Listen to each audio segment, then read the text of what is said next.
Praise the lord. ದೇವರ ಪರಿಶುದ್ಧ ನಾಮಕ್ಕೆ ಸ್ತೋತ್ರವಾಗಲಿ. ದೇವರು ಕೊಟ್ಟಂತೆ ಸಮಯಕ್ಕಾಗಿ ನಾನು ದೇವರಿಗೆ ಸ್ತೋತ್ರವನ್ನು ಸಲ್ಲಿಸ್ತಾ ಇದ್ದೇನೆ. ಎಲ್ಲರೂ ಈ ಹೌಸ್ ಆಫ್ ಗಾಡ್ ನಿರೀಕ್ಷೆ ನುಡಿ ಕಾರ್ಯಕ್ರಮಕ್ಕೆ ನಿಮ್ಮೆಲ್ಲರನ್ನ ಆತ್ಮಿಕವಾಗಿ ನಾನು ಬರಮಾಡ್ತಾ ಇದ್ದೇನೆ. ಈ ದಿನದ ದೇವರ ವಾಕ್ಯ ಯೆಶಾಯ 51ನೇ ಅಧ್ಯಾಯ ಅದರ 3ನೇ ವಚನ. ಈ ವಚನವು ಹೀಗೆ ಹೇಳುತ್ತೆ: ಯೆಹೋವನು ಚೀಯೋನನ್ನು ಸಂತೈಸುವನು, ಅಲ್ಲಿನ ಆಳು ಪ್ರದೇಶಗಳನ್ನೆಲ್ಲ ಸುಧಾರಿಸಿ ಕಾಡು ನೆಲವನ್ನು ಏದೇನ್ ಉದ್ಯಾನದಂತೆಯೂ ಬೀಳು ಭೂಮಿಯನ್ನು ಯೆಹೋವನ ವನದ ಹಾಗೂ ಕಳಕಳಿಸುವಂತೆ ಮಾಡುವನು. ಹರ್ಷ, ಉಲ್ಲಾಸ, ಸ್ತೋತ್ರ, ಗಾನಧ್ವನಿ ಇವುಗಳು ಅಲ್ಲಿ ನೆಲೆಯಾಗಿರುವವು. ಆಮೇನ್. Praise the Lord. ಪ್ರಿಯರೇ, ಈ ವಾಕ್ಯದಲ್ಲಿ ನಾವು ನೋಡುವುದಾದರೆ ಯೆಹೋವನು ಚೀಯೋನನ್ನು ಸಂತೈಸುವನು ಎಂಬುದಾಗಿ. ಚೀಯೋನ್ ಅಂದರೆ ಯಾರು ಎಂಬುದಾಗಿ ನೋಡುವಾಗ ಅದು ನಮಗೆ ಹೋಲಿಕೆಯಾಗಿದೆ. ಪ್ರಿಯರೇ, ದೇವರು ನಮಗೆ ಹೇಳ್ತಾ ಇರುವಂತ ಮಾತು, ನಾನು ನಿನ್ನನ್ನ ಸಂತೈಸುವೆನು ಎಂಬುದಾಗಿ. ಹಾಲೆಲೂಯ. ನಾವು ಹಾದು ಹೋಗುವಂತ ಪರಿಸ್ಥಿತಿಗಳಲ್ಲಿ ಆತನು ನಮ್ಮನ್ನ ಸಂತೈಸುವ ಆತನಾಗಿದ್ದಾನೆ. ಹಾಲೆಲೂಯ. ಒಂದು ವೇಳೆ ನಮ್ಮ ಜೀವಿತಗಳು ಮುಂದಿನ ವಚನಗಳು ನಾವು ನೋಡುವುದಾದರೆ ಅದು ಯಾವ ರೀತಿ ಎಂಬುದಾಗಿ ನಾವು ನೋಡುವಾಗ, ಅಲ್ಲಿನ ಹಾಳು ಪ್ರದೇಶಗಳನ್ನೆಲ್ಲ ಸುಧಾರಿಸಿ, ಹಾಲೆಲೂಯ, ಹಾಳಾದಂಥ ಪ್ರದೇಶಗಳನ್ನ, ಅಂದ್ರೆ ಹಾಳಾದ ಜೀವಿತಗಳನ್ನ, ಹಾಳಾದ ಕುಟುಂಬಗಳನ್ನ, ಏನೇ ಒಂದು ಕಾರ್ಯ ನಮ್ಮ ಜೀವಿತದಲ್ಲಿ ಇದು ಹಾಳಾಯ್ತಲ್ಲ ಎಂಬುದಾಗಿ ನಾವು ಅನ್ಕೊಳ್ತಾ ಇದ್ದೀವೋ ಅದನ್ನ ಸುಧಾರಿಸುತ್ತಾನೆ ಎಂಬುದಾಗಿ ಇಲ್ಲಿ ದೇವರ ವಾಕ್ಯ ಹೇಳ್ತಾ ಇದೆ. ಪ್ರಿಯರೇ, ಹೌದು, ಹಾಳಾದ ಜೀವಿತಗಳನ್ನ ಮತ್ತೆ ಆತನು ತಿರುಗಿ ಕಟ್ಟುವುದಕ್ಕೆ ಆತನು ಶಕ್ತನಾಗಿದ್ದಾನೆ. ಹಾಲೆಲೂಯ. ಮತ್ತೆ ಅದೇ ವಚನ ನಾವು ನೋಡುವುದಾದರೆ, ಕಾಡು ನೆಲವನ್ನು ಏದೇನು ಉದ್ಯಾನದಂತೆಯೂ ಬೀಳು ಭೂಮಿಯನ್ನು ಯೆಹೋವನ ವನದ ಹಾಗೂ ಕಳಕಳಿಸುವಂತೆ ಮಾಡುವನು. ಹಾಲೆಲೂಯ. ನೋಡ್ರಿ ಪ್ರಿಯರೇ, ದೇವರು ಎಂತ ಒಂದು ಒಳ್ಳೆ ದೇವರಲ್ವಾ. ಅಂದ್ರೆ ಕಾಡು ನೆಲವನ್ನ ಆತನು ಏನು ಮಾಡ್ತಾನಂತೆ, ಒಂದು ಉದ್ಯಾನವನ ಮಾಡುತ್ತೇನೆ ಎಂಬುದಾಗಿ ದೇವರು ಹೇಳ್ತಾ ಇದ್ದಾನೆ. ಅಂದ್ರೆ ಈ ಕಾಡು ನೆಲ ನೋಡೋದಾದ್ರೆ, ಈ ಒಂದು ಬೀಳು ಭೂಮಿಯನ್ನ ನೋಡೋದಾದ್ರೆ ಅಲ್ಲಿ ಯಾವುದೇ ಒಂದು ಸಂತೋಷ ಇರೋದಿಲ್ಲ, ಅಲ್ಲಿ ಯಾವುದೇ ಒಂದು ಸಮಾಧಾನ ಇರೋದಿಲ್ಲ, ಅಲ್ಲಿ ಬರುಡಾದ ಜೀವಿತಗಳಿರುತ್ತೆ. ಯಾವುದೇ ಒಂದು ರೀತಿಯಾದಂತ ಒಂದು ಸಮಾಧಾನ ಆಗ್ಲಿ, ಸಂತೋಷ ಆಗ್ಲಿ, ಏನೇ ಒಂದು ಕಾರ್ಯಗಳು ಅಲ್ಲಿ ಹರ್ಷ ಆಗ್ಲಿ, ಉಲ್ಲಾಸ ಆಗ್ಲಿ ಏನು ಸಹ ಇರೋದಿಲ್ಲ. ಪ್ರಿಯರೇ, ನಾವು ಎಕ್ಸಾಂಪಲ್ ನಾವು ತೆಗೆದುಕೊಳ್ಳೋದಾದ್ರೆ, ಒಂದು ಬೀಳು ಭೂಮಿಯನ್ನ ನೋಡಿದ್ರೆ ನಮ್ಗೇನಾದ್ರೂ ಸಂತೋಷ ಆಗುತ್ತಾ? ಆಗೋದಿಲ್ಲ. ಬರುಡಾದ ಭೂಮಿಯನ್ನ ನೋಡಿದ್ರೆ ನಾವು ಸಂತೋಷ ಪಡ್ತೀವ? ಸಂತೋಷ ಪಡಲ್ಲ. ಆದ್ರೆ ಒಂದು ಉದ್ಯಾನವನ ನೋಡುವಾಗ ನಾವು ಅದನ್ನ ನೋಡಿದ ತಕ್ಷಣನೇ ನಮ್ಮ ಮನಸ್ಸಿಗೆ ಏನಾಗುತ್ತೆ ಅಂದ್ರೆ ಒಂದು ಸಂತೋಷ ಆಗುತ್ತೆ, ಒಂದು ಹರ್ಷ, ಒಂದು ಉಲ್ಲಾಸ ಆಗುತ್ತೆ. ಎಷ್ಟೋ ಜನರು ಕೆಲಸದ ನಂತರ ಸಂಜೆಯ ಸಮಯಗಳಲ್ಲಿ ನಾವು ನೋಡೋದಾದ್ರೆ ಉದ್ಯಾನವನಗಳಿಗೆ ಹೋಗಿ ಸ್ವಲ್ಪ ಸಮಯವನ್ನ ಅವರು ಸ್ಪೆಂಡ್ ಮಾಡಿ ಬರೋದನ್ನ ನಾವು ನೋಡ್ತೇವೆ. ಯಾಕಂದ್ರೆ ಅಲ್ಲಿ ಒಂದು ಮನಃಶಾಂತಿ ಇರುತ್ತೆ. ಅಲ್ಲಿ ಏನೋ ನಮಗೆ ಎಷ್ಟೇ ನೋವುಗಳಿದ್ರೂ ಅಲ್ಲಿ ಸ್ವಲ್ಪ ಸಮಯ ಕುಳಿತು ಆ ಹೂಗಳನ್ನೆಲ್ಲ ನೋಡುವಾಗ ಮನಸ್ಸಿಗೆ ನೆಮ್ಮದಿ ಅನಿಸುತ್ತೆ ಅಲ್ವಾ ಪ್ರಿಯರೇ?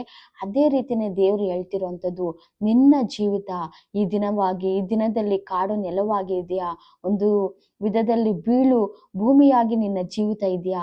ಆದ್ರೆ ದೇವರು ನಿನಗೇನೆ ಹೇಳ್ತಾ ಇರುವಂಥದ್ದು, ನಿನ್ನ ಜೀವಿತವನ್ನ ಆತನು ಉದ್ಯಾನವನದಂತೆ ಆತನು ಮಾಡುತ್ತಾನಂತೆ, ಯೆಹೋವನ ವನದಂತೆ ಆತನು ಮಾಡುತ್ತಾನಂತೆ, ನೀನು ಕಳಕಳಿಸುವಂತೆ ಆತನು ಮಾಡುತ್ತಾನೆ ಎಂಬುದಾಗಿ ದೇವರ ವಾಕ್ಯ ಹೇಳ್ತಿದೆ. ಹಾಲೆಲೂಯ.